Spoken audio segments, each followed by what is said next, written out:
पश्चिम बंगाल की पूर्व मुख्यमंत्री ममता बनर्जी का वक्त एकदम से पलट गया है।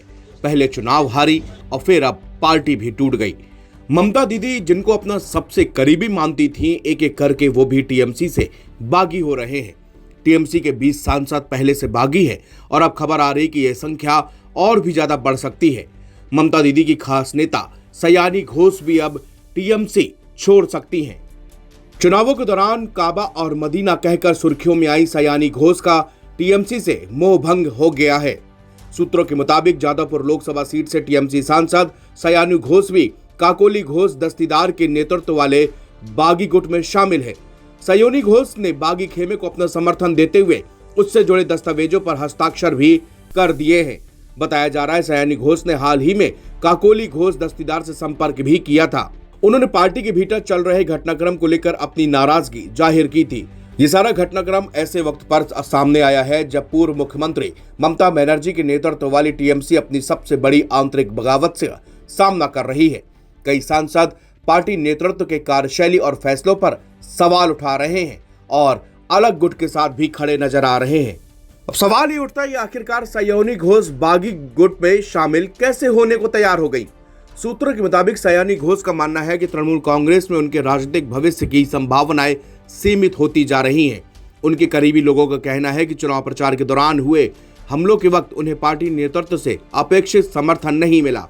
इस वजह से उन्होंने खुद को संगठन में उपेक्षित और अकेला महसूस किया है। सूत्रों का दावा है कि चुनाव अभियान के दौरान उन पर प्रचार गतिविधियां सीमित करने का दबाव भी बनाया गया था। इस घटनाक्रम ने पार्टी नेतृत्व के प्रति उनकी नाराजगी को और बढ़ा दिया। माना जा रहा है कि यही असंतोष अब खुले समर्थन के रूप में बागी गुट की ओर झुकाव में बदल गया है। सयानी घोष का यह कदम इसलिए भी महत्वपूर्ण है क्योंकि उन्हें अभिषेक बनर्जी ने कभी यूथ विंग का चीफ बनाया था।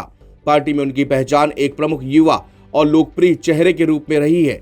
ऐसे में उनका बागी खेमे में जाना टीएमसी लीडरशिप के लिए एक बड़ा राजनीतिक झटका माना जा रहा है।